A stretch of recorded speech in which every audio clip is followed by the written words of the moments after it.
migrant children under age 5 who were separated at the U.S. Mexico border will have been reunited with their parents by early Thursday morning if they were eligible, a Trump administration official said in a statement on Wednesday.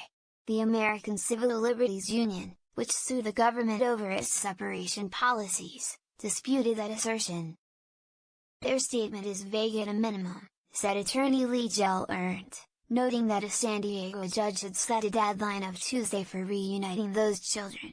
"We know they missed the deadline. The government has said some children were not eligible for reunification because the parent was deported, had a criminal record or was otherwise unfit."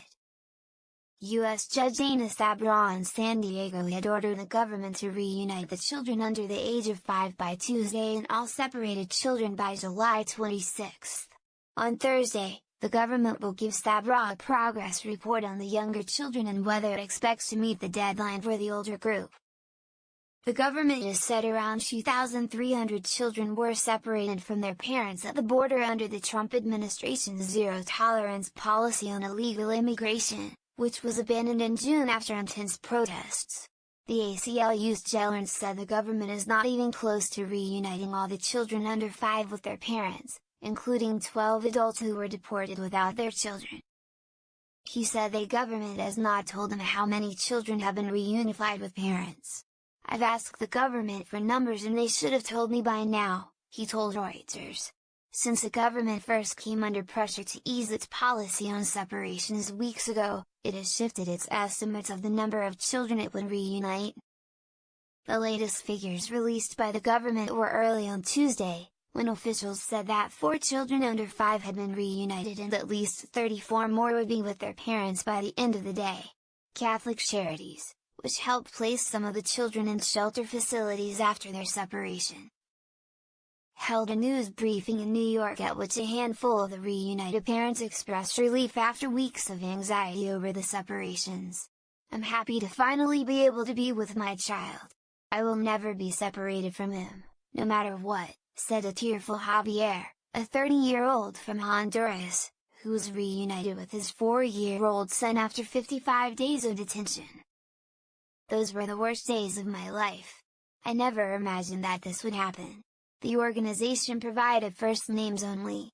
The struggle to track and match parents with children under 5 suggests the government may have more difficulties in meeting in July 26's deadline for reuniting the remaining 2,000 older children with adults from whom they were separated. "That is going to be a significant undertaking," Sabra said on Tuesday of the next deadline. U.S. President Donald Trump took to Twitter on Wednesday to blame the Democratic Party, among others, for failing to fix what he has characterized as a broken immigration system. "Judges run the system and illegals and traffickers know how it works.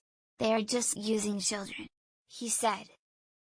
One immigration advocate told Reuters she was still awaiting details on when officials would return 2 children younger than 5 to their parents. One parent was from Honduras and the other from El Salvador. "Our clients still have not been reunified," said Beth Grouse, an attorney with Legal Aid Society's Immigrant Youth Project, in an email to Reuters. She said the government said one would be reunited sometime Wednesday. If the government failed to reunite all the children under 5 with their parents by Thursday, Sabra asked the ACLU to suggest penalties he can levy against the government. Rights advocates have blamed the U.S. government's poor technology for difficulties tracking children across multiple government agencies involved in their detention and care. The government has said the delays stem from the time it takes to run background checks, confirm parentage and locate parents released from detention.